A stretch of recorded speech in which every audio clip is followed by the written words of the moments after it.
most people have a pretty clear picture of what they need from their boss. So you need direction, you need resources, you need air cover when something goes sideways, as things always do. But what they almost never think about is what their boss actually needs from them. And if you start spelling it out, what your boss needs from you, the list is actually longer than most people expect. So your boss needs reliable information. And by reliable information, I'm not saying the polished version, not the version that makes your project look good, actual honest signals about what's happening on the ground. Because, your boss has visibility that you don't, above your level and across the organization. But you've got this ground level visibility that they don't have. And so if you're filtering the signal to manage your boss's impression of you, then you're actually depriving them of something that they genuinely need. Welcome to You Might Try This, a podcast about learning how to lead without losing yourself along the way. Hosted by executive coaches Stacey Philpot and Cade Cowan. This show draws on 25 years of experience working with high-level leaders and brings those lessons down to earth. If you're navigating leadership for the first time, managing people, questioning old rules, and trying to build a career that actually feels good, you're in the right place. This is You Might Try This, honest leadership advice for ambitious people who still want to sleep at night.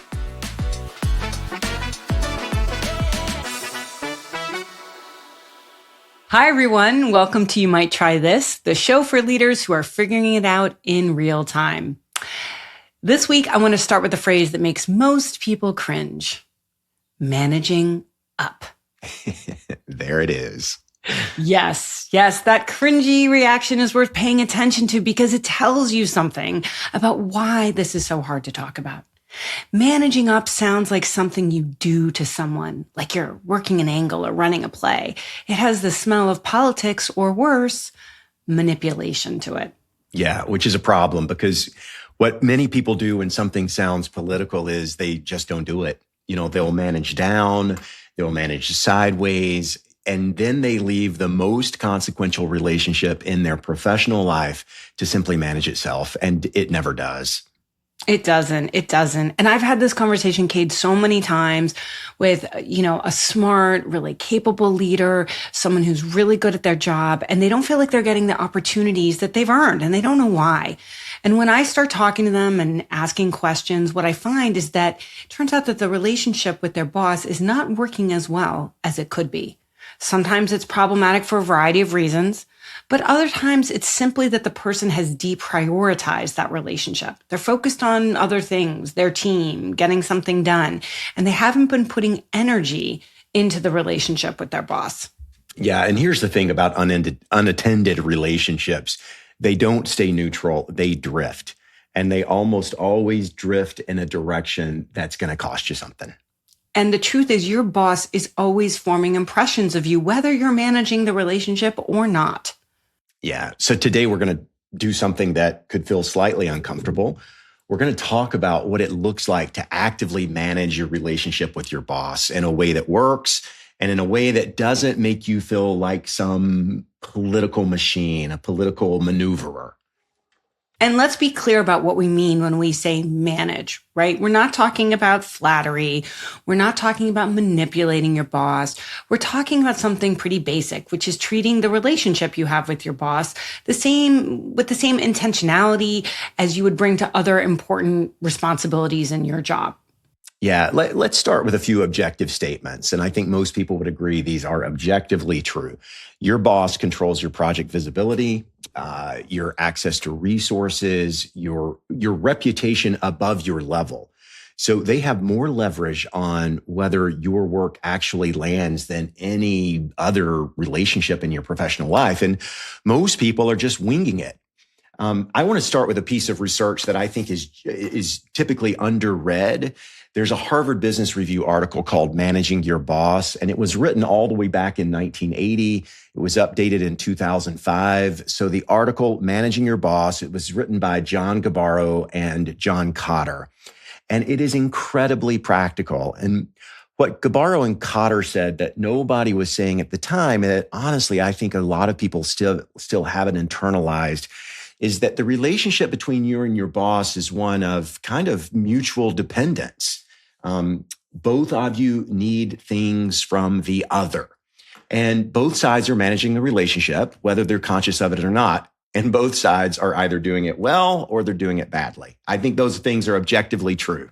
It absolutely. And that framing of mutual dependence is where I see a lot of people get tripped up. They have different ways of thinking about the relationship, and they somehow think that needing their boss's support is a sign of weakness or that there's something wrong. Yeah, and that's not how any relationship works. You could call this kind of the dependency myth if you want to put a label on it, but it's the idea that needing another person makes you less than, it makes you weak somehow. And in the context of the boss relationship, it really leads people into one of two traps. So either they manage the relationship so carefully that they lose themselves in it, which we've talked a little bit about before, we'll talk about it again, or they refuse to manage it at all as like a point of pride. And so we'll get to both of those, but they're both ineffective. They are. And so let's make the case first about why managing it is important, right? And then we can talk about what you can do. But what do they say? What do Gabaro and Cotter say about what bosses and their direct reports need from each other? Yeah. So, they say, look, most people have a pretty clear picture of what they need from their boss. So you need direction, you need resources, you need air cover when something goes sideways, as things always do. But what they almost never think about is what their boss actually needs from them. And if you start spelling it out, what your boss needs from you, the list is actually longer than most people expect. So your boss needs reliable information. And by reliable information, I'm not saying the polished version. Not the version that makes your project look good, actual honest signals about what's happening on the ground, because, your boss has visibility that you don't above your level and across the organization, but you've got this ground level visibility that they don't have. And so if you're filtering the signal to manage your boss's impression of you, then you're actually depriving them of something that they genuinely need. That's so true. I love that. And it's actually where I see things break down a lot. It's not that people are being dishonest. It's just that they're managing the relationship almost too hard.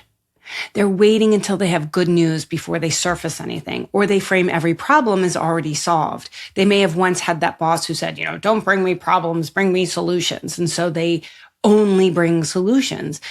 But over time, their boss then starts to sense that they're not getting the real picture. They may start probing questions or being a little more skeptical. And that's when a particular kind of mistrust starts to form. It's not dramatic. It's not because of a breakdown. It's just this kind of quiet suspicion that something's being managed or is not fully authentic or not wholly presented in a realistic sense. And that suspicion is really hard to walk back. So I was thinking of an example where I had a client who had a really strong desire or instinct to protect her team from scrutiny. She was a real mama bear with her team, and she didn't want to surface problems upward because she believed that first of all, reflected badly on her and then might expose her or her team to too much scrutiny. Right? And she wouldn't be able to protect her team. So what I had to help her see was that her boss was starting to experience that protectiveness as almost dishonesty, and that read as she wasn't trustworthy. So, which would never have been what she intended given her values. Yeah. And that's the reframe that I think a lot of people need to experience. So you think you're being competent by handling things quietly. But your boss experiences it as, I can't see what's happening, and that makes me nervous. So Gabaro and Cotter frame it as no surprises. Your boss should never be the last to know about a problem in your domain, especially if the news is bad, because they need time to prepare a response, not just react to one. I was at GE for 7 years, and the lore at GE was you won't get fired for bad news, but you will get fired for surprises. Absolutely. And what that means is that reliability on the one hand and transparency to bosses in those situations, they feel like the same thing, right? If you're transparent with me, if you're predictable, if I don't get a lot of surprises, you feel reliable to me. And we know that reliability is a key element of trust. Yes. Reliability and transparency are kind of the same thing, right? From your boss's perspective anyway. So there's that. And then the other thing your boss needs, and this is the one that I think is probably most underappreciated, is your honest assessment. We see people just reporting information, right? They're just telling their boss what's happening. That's not what honest assessment is. They need your read on it. They need your judgment, what you think should happen. Leaders who report facts and wait for direction are useful, but they're also forgettable. So leaders who bring their own point of view and can defend it, those are the people that bosses start to rely on. Well, and Cade, I think you're bringing up a really good point because you're talking about what's different between being just sort of an individual contributor and more of a leader, which is individual contributors, particularly ones who don't maybe have as much experience, they are supposed to bring facts and data. But there is an expectation that a manager or a leader will begin to bring more perspective or point of view or be able to anticipate what things mean or scenarios. And that all of that means, it's a responsibility and it's also about integrity, right? Your boss is looking for you to be a signal for them about what is important, right? And that means they want to hear your opinion because that helps them think about options. Right. And that also means sometimes you have to bring opinions to your boss that they might not love, and you have to be willing to take that risk. Yeah, the equation has two sides here. So your boss needs things from you that most people never think about providing. And if you're only managing one side of that, only thinking about what you need from them, you're leaving half that relationship unbuilt. So let's talk about what getting this wrong looks like. So then we can have a sense of how do you get it right? Because both of the patterns that you're talking about, Cade, that I see a lot, and they're understandable. I think that people, while they're human, they don't always know what those patterns cost them. And just like some other things we've talked about, the costs tend to compound over time. So let's talk about what does not managing your relationship with your boss cost you? Yeah. So, a few episodes back, we talked with LaToya Jordan about this expression, the good soldier and the good soldier trap. And that is essentially kind of this pattern of losing yourself to institutional loyalty. You'll do everything you're told. You don't push back. And you become so useful to the organization that you stop being useful to yourself. So if you're not listening to that interview with LaToya, really refreshing perspective. So go back and cover that. But the boss relationship has its own version of that pattern, which is essentially being a sycophant, sycophancy, if you will. Well, let's talk about what that looks like. Not everybody knows. What does that look like? The sycophancy doesn't start with a decision to become a yes person. Remember that old, was it master.com? It's like when I grow up, I want to be a middle manager. Yeah. So nobody wants to grow up and become a yes person. But it starts with a completely reasonable instinct. You don't want to create friction over small things. So your boss made a call that you'd have done differently. It's fine. You let it go. Perhaps not worth the dust up, or they share an opinion that you partially disagree with. Maybe you add a little qualifier, but then you move on. These are not bad decisions in isolation, but over time, the threshold for what's worth pushing back on keeps moving.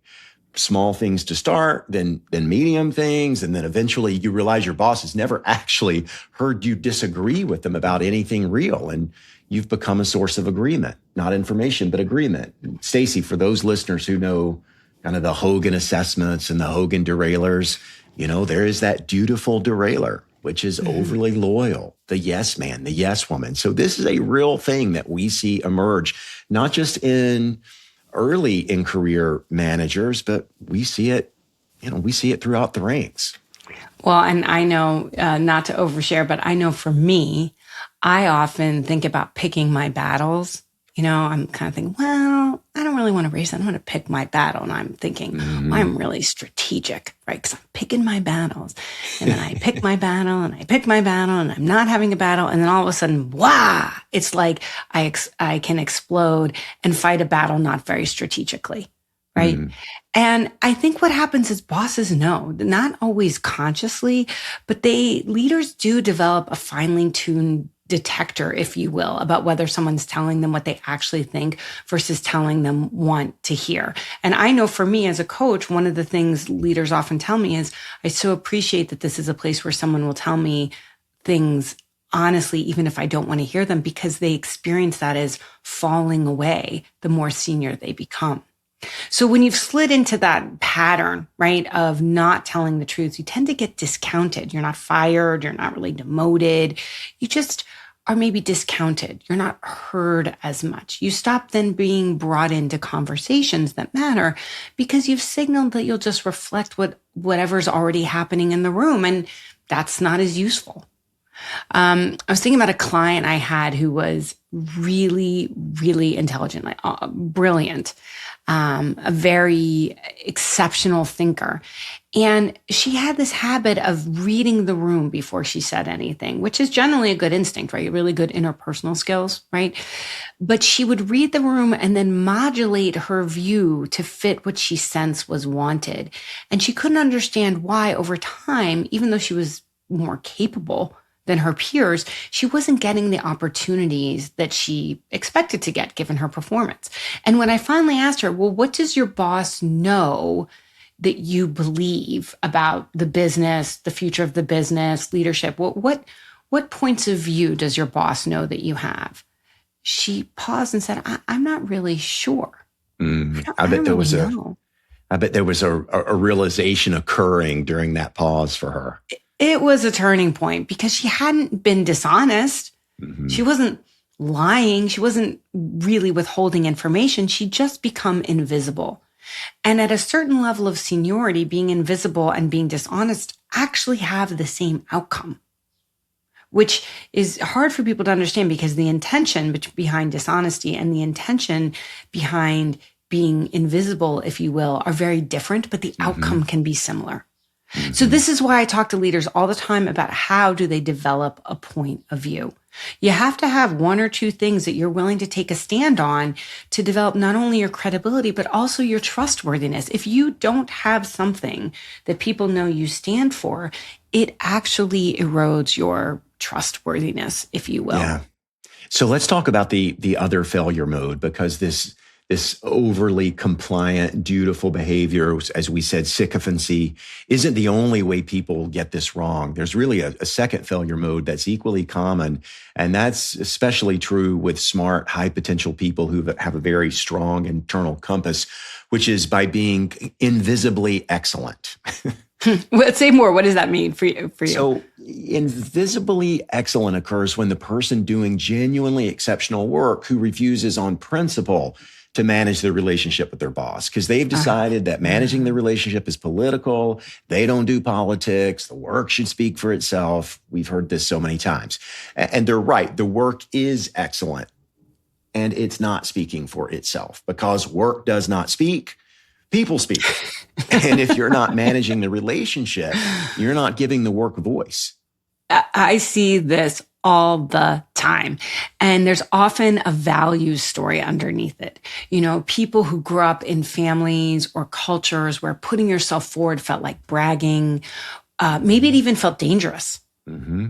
So people are kind of saying, I'm going to put my work forward, but I don't believe in bragging. It's a value I hold dear. And they're just going to quietly do the work.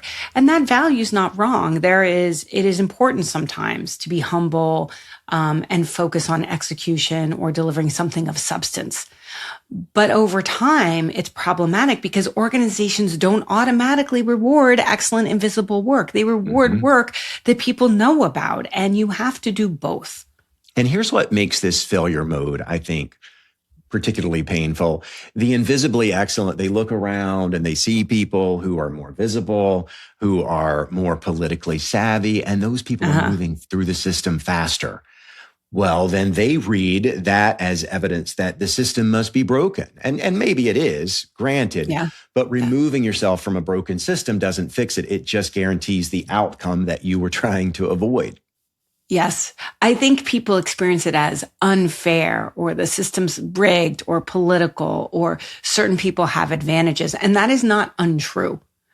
I have seen in my work that women often, more than men, not always, but often, find this particularly difficult because they may have been criticized for bragging early in their career. And that's not just in their heads, right? Sheryl Sandberg, who wrote the book Lean In, she talks about how women often have to talk about helping their team or helping others, or show they're fighting for another person because women can be penalized for advocating for themselves. So there's some truth and some research about that.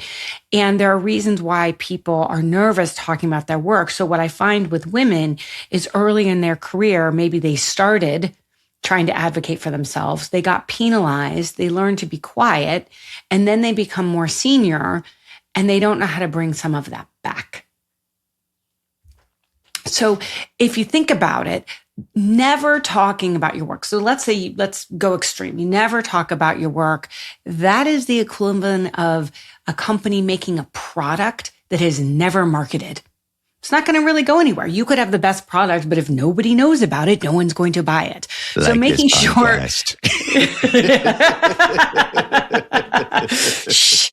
Right. I think someone once told us that we were the best kept secret in leadership development. Right. Yeah. And we were like, oh, okay. So making sure you raise awareness of your work, your team's work, it is part of your job, even if it makes you uncomfortable. So the frame I use with my clients is this. There's a difference between bragging on one hand and making sure your boss is aware of the work you're doing and the impact you're having. Proactive communication is not the same as being let's call it a suck up, if you will, right? Making sure your boss knows what you're working on, what you're seeing, what you're thinking, your point of view. That is information management, and it's really important. Yeah. So again, two failure modes. You've got this overly compliant, dutiful sycophant. Obviously, if we think about the flip side of that behavior, that's the directness that we're asking for from people. And then we have the invisibly excellent. So the flip side of that is be visible. And so there's your equation, be direct and visible. At the same time, you got to manage both of those. Yes. So since this show is about helping people try things, let's think of some experiments. Let's make this real. What are some experiments you think people could try? Yeah. So, I mean, here's one, like a boss audit. So, set a timer for 20 minutes, no calendar, no project list, just get out a blank page. Write down everything you think your boss is responsible for that lives above the line of your normal visibility. So you kind of got to immerse yourself into their world. What must be important to them? Think about purposes, concerns, and circumstances. We've talked about that before. Think about their deliverables. Think about the relationships that they're managing upward as well as sideways, what they're actually being held accountable for right now, the things that really never come up in your one-on-ones. Most people have never done this. And what almost always happens when you do is that you realize you don't know as much as you thought you did. And that gap between what you assumed and what you actually know, that's the evidence of where the relationship has been one-sided. So the boss audit. That is a great, the way I've helped people do this when I'm coaching someone is, one of the things I start out by asking them is to talk to me, not just about their career history, but also their priorities. What's important to them? What are they dealing with? What do they aspire to do? And then I ask them to tell me the same thing about their manager, their CEO, their board. What is it that their manager is trying to do? What are their priorities? What are they struggling with? And help them see their CEO or their manager as a person who needs them. So I ask them questions like, what is your manager's mandate? What are they dealing with? And what are they maybe afraid of? And it is really surprising to me how infrequently people have thought about that. Right. And the better you understand these things about your manager, the more useful you can be to them. And that same discipline of thinking about another person. What are they trying to do? What's important to them? How do they need you? What are they afraid of? That helps you build the relationship and know how to manage it proactively. Yeah. So, and Stacey, you can always think about the things that you need from your direct reports. Obviously, it's going to be a long list, right? So that same thinking applies for your manager when they're considering you. So this boss audit simply allows you to test what you think that might be. Absolutely. So The second experiment. So take an inventory of the assumption. So assumption inventory, if you will. So write down 3 things that you believe your boss wants from you. Not the job description, but what you've inferred, like from watching them, from the feedback that you've received, from the things that seem to earn you credit. Then you pick one of those assumptions and actually check it. Something as simple as saying, hey, I've been operating on the assumption that what matters most to you right now is speed, for instance. Is that right? I love that, because what you're looking for is the gap between what you assumed and what's actually true, so that if you need to adjust or pivot, you can. In my experience, many people are surprised how often things change, how often their boss's priorities shift, because they're getting messages from either the external environment, their peers, or their manager. So what was important 6 months ago may not be the headline right now. And if, you aren't tracking that and aware of it, you may become misaligned. You may be optimizing for an old assumption and working very hard on it, and it may have become deprioritized, if you will. So what I do is have my clients think about what creates stress for another person you're working with, what's important to them, what are they not saying in conversation that might be coming out indirectly, and how can you ask about that more directly? How can you find out what is important to them? And I think checking your assumptions is a great way to do that. So then a third experiment, which is simply an alignment check. So, once a month, and this is not about a project, it's not about a deliverable, it's just a short conversation with your boss about how the working relationship is going. It's something like, I want to make sure I'm giving you what you need from me. Is there anything I'm not providing that would be useful? Or is there anything coming up that would help me support you better if I knew about it? I think some people avoid that. It feels frightening, but if you avoid that, think how much more frightening that freaking annual performance conversation is.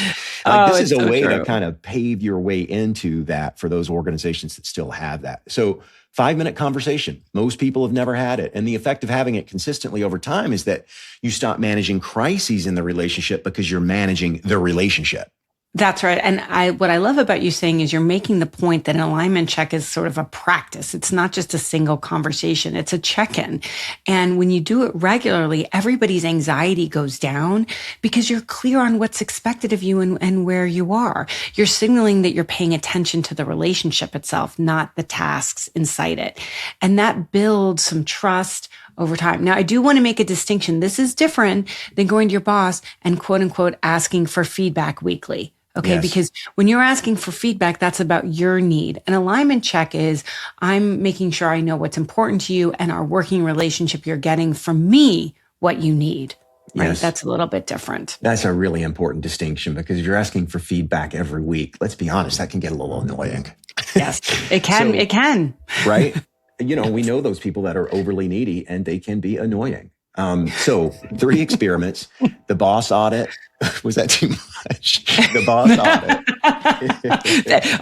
I'm not going to be asking you for feedback every week, Cade. Not every week, please don't. So the boss audit, the assumption inventory, and the alignment check. So you might try this. I love it. Well, if any of this landed close to home in either direction, we genuinely love to hear about it. And you know where to find us. Absolutely. See you next week, Stacey. Thank you. All right. See ya. Bye-bye.